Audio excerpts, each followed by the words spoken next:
বাংলাদেশ জাতীয়তাবাদী দল মাননীয় ভারপ্রাপ্ত চেয়ারম্যান জনাব তারেক রহমানের নির্দেশে সারা বাংলাদেশে বিএনপির কেন্দ্রীয় কর্মসূচির অংশ হিসেবে আজকে সিরাজগঞ্জে আমরা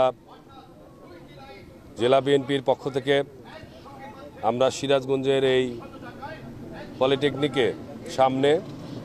ফকিরতলা নলিসাপাড়া এবং গুচ্ছগ্রামের সামনে আমরা বৃক্ষরোপণ কর্মসূচি বৃক্ষরোপণ করেছি এবং পাশাপাশি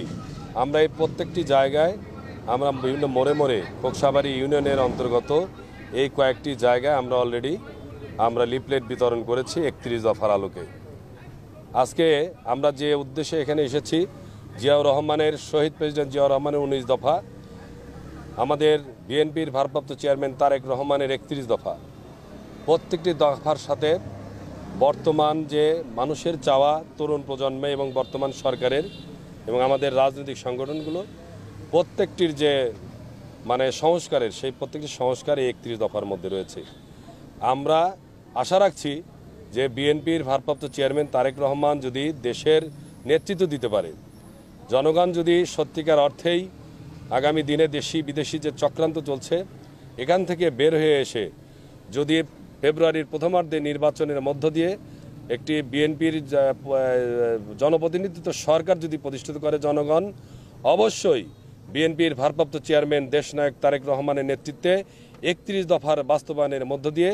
দেশ ও জাতির যে প্রত্যাশা, 5ই আগস্টের পরবর্তী মানুষের যে চাওয়া, তরুণ প্রজন্মের যে চাওয়া, যে আন্দোলন যে কারণে করেছে, এই স্বপ্নটি বাস্তবায়নের জন্যে আমাদের 31 দফার আলোকে যদি সরকার প্রতিষ্ঠিত হয়, একটি জাতীয় সরকার হয়, বিএনপির ভারপ্রাপ্ত চেয়ারম্যান দেশনায়ক তারেক রহমানের নেতৃত্বে, অবশ্যই আমরা যে চাওয়া আমাদের যে 31 দফা রাষ্ট্র গঠনের যে রূপরেখা, যে আমরা 31 দফা নিয়ে বের হয়েছি, মানুষের দোরগোড়ায় পৌঁছাচ্ছি, এই মেসেজটি দিচ্ছি এবং বৃক্ষরোপণ এই কারণেই করছি যে আমরা এই দেশের যে পরিবেশের যে ভারসাম্য এইটি নষ্ট হয়ে যাচ্ছে। আমরা যেখানে সেখানে শিল্পাঞ্চলের অবস্থা দেখছি, যে কারণে বৃক্ষরোপণের মধ্য দিয়ে আমরা অক্সিজেন যাতে পাই, আমরা যাতে ছায়া পাই, আমরা যাতে ফল পাই, সেজন্যে আমরা এই সমস্ত ঔষধি গাছ সহ ফল গাছ, বিভিন্ন গাছ আমরা লাগিয়ে মানুষের সেবায় আমরা সবসময় বিএনপির ভারপ্রাপ্ত চেয়ারম্যান দেশনায়ক তারেক রহমানের নির্দেশনায় দোরগোড়ায় পৌঁছানোর চেষ্টা করছি, মানুষের সেবা দেওয়ার চেষ্টা করছি।